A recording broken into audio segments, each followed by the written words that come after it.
Welcome to the Best 5-Minute Wine Podcast with Forrest Kelly. We continue our conversation with Lindsay Gabbard, co-founder, sommelier, Rimessa Roscioli in Rome, Italy. In part one, we heard about your journey from Michigan to Rome. Let's get the rest of that story. Best 5-Minute Wine Podcast. I basically had to go back to the U.S. after my 10 weeks being abroad. And then I came back and surprised him a month and a half later and stayed out there for another 2 weeks, started working beside him pretty much every night I was there. And then after my 90 days renewed again, I came out to Italy for another 3 months and again was working beside him. And then we opened up, after we got kicked out of the old location, we opened up temporarily in a place for 8 months that had 2 tasting rooms. So I had to do one of the tastings and he did the other in the other room. And that's when we started really formally working together. And then eventually that was only an 8-month lease. So we had to find another location, and the new location we found was much larger. And so we decided to form a partnership with 4 of us with the Roscioli family for Rimessa Roscioli. Once we're in Rome, can you kind of explain how we find the restaurant, the wine bar, the tasting room? Sure.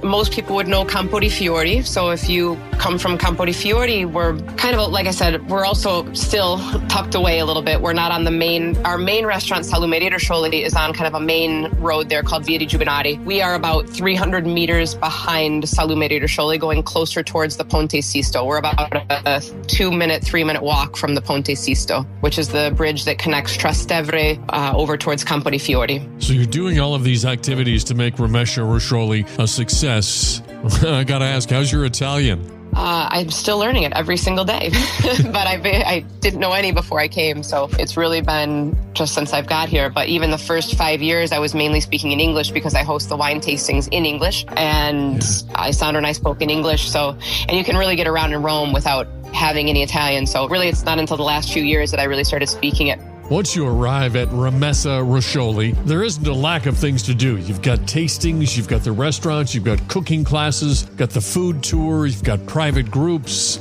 Let's kind of go through all of that. When somebody shows up, what can they do?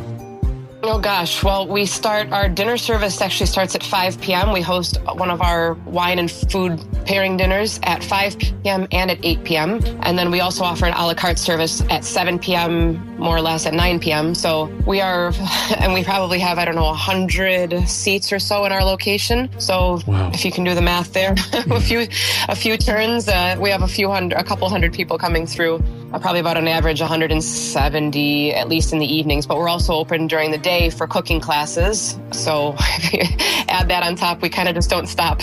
Well, let me rewind a little bit. And so describe the business, because the website is very expansive. And I was going down rabbit holes left and right. Just like, wow, they pretty much do everything. But basically, the first part you do is what? Yeah, we're definitely a pretty multifaceted business. We're not just your typical restaurant or wine bar.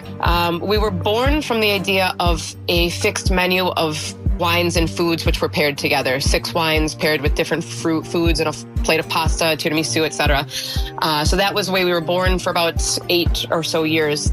That was just the concept of Rimessa Roscioli. When we opened up the new location, like I said, we had a lot more space, so we decided to add an a la carte menu.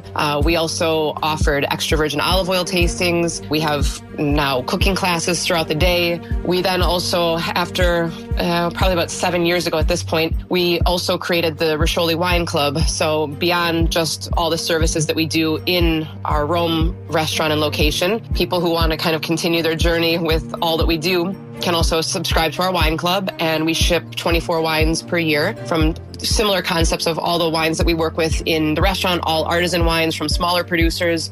We do even some winemaker collaborations. So those can also be shipped across to the U.S. We have about 2,500 members in the U.S. currently.